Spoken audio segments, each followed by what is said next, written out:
कर्जतमध्ये ओला Uber चालू व्हावी ही सामान्य नागरिकांची इच्छा आहे. म्हणजे फार्म मालकांची तर आहेच, पण सामान्य लोकांची इच्छा आहे.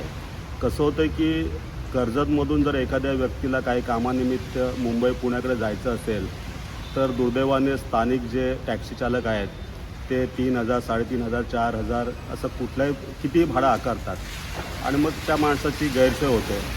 आणि याचा दुसरा परिणाम असा होतो की कर्जतमध्ये पिकअप ठेवलेला नाही. म्हणजे तुम्ही ड्रॉप करू शकता पण पिकअप नाही आहे. तर मुंबईकडून किंवा पुण्यावरून आपल्याला जर ओला करायची असेल आणि आपल्याला कर्जतला यायचं असेल तर कर्जतला पिकअप नसल्यामुळे तिकडचे जे टॅक्सी चालक आहेत ते कर्जतचं भाडं नाकारतात. आणि असं जर भाडं नाकारत गेलं तर पुढे कर्जतला खूप मोठा याचा गंभीर परिणाम भोगायला लागतील. येणारे कुठल्याही जे टॅक्सी चालक आहेत ते कर्जतला येणारच नाहीत आणि त्यामुळे सामान्य नागरिकांचे हाल होतील.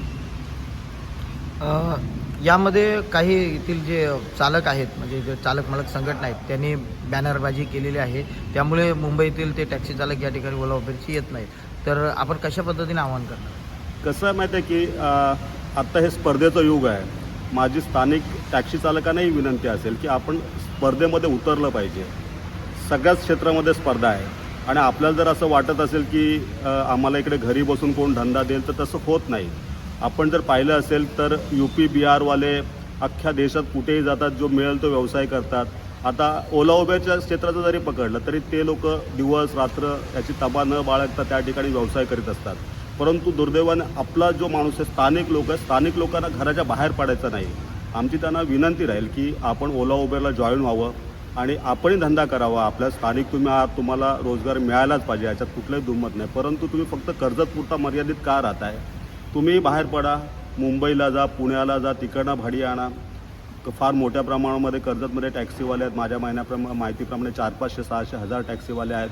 तर तुम्ही कर्जच्या बरोबर मुंबई पुण्यामध्ये पण धंदा केला तर तुम्हालाही धंदा मिळेल आणि लोकांचीही सोय होईल. माझी फेसबुकला पोस्ट आल्यानंतर कसं झालं की कर्जतमध्ये सर्वसामान्य लोकांचे, शेकडो लोकांचे मला फोन आले की तुम्ही जो पाऊल उचललेलं आहे ते चांगलं आहे.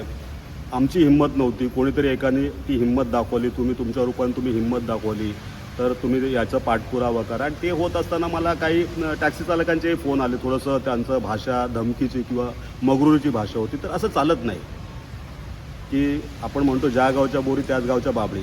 धमकीची भाषा चालत नाही. याच्यामध्ये कुठेतरी आपण एकत्र बसून सामंजस्यपणे निर्णय घ्यायला पाहिजे की तुम्ही किमान कर्जतचे लोक जे असतील, जे गरजवंत आहेत, त्या लोकांना तुम्ही माफक दरामध्ये तुम्ही टॅक्सी सेवा दिली तर आम्हालाही तशी काही हौस नाही ओला उबेर कर्जतमध्ये आणण्याची. आपण जर पाहिलं तर काय झालं की गोव्यामध्ये असं स्थानिक लोकांनी उच्छाद मांडला आणि मग पर्यटकांना त्रास देणं असेल किंवा बाहेरच्या गाड्यावाल्यांना येऊन न देणं असेल.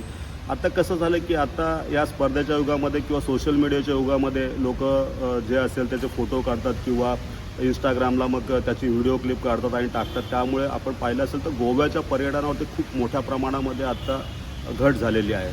पर्यटक आता गोव्याला नाकारू लागले आहेत. दुर्दैवाने हीच वेळ कर्जतवरती येऊ नये. पर्यटक येतात, एका पर्यटकामध्ये अनेक लोकांना त्यामुळे धंदा मिळत असतो. फक्त आम्हाला फार्म मालकांनाच धंदा मिळतो असं नाही, तर त्याच्या आडून अनेक लोकांना धंदा मिळत असतो. तर लोकांच्या रोजीरोटीवरती गदा येऊ नये.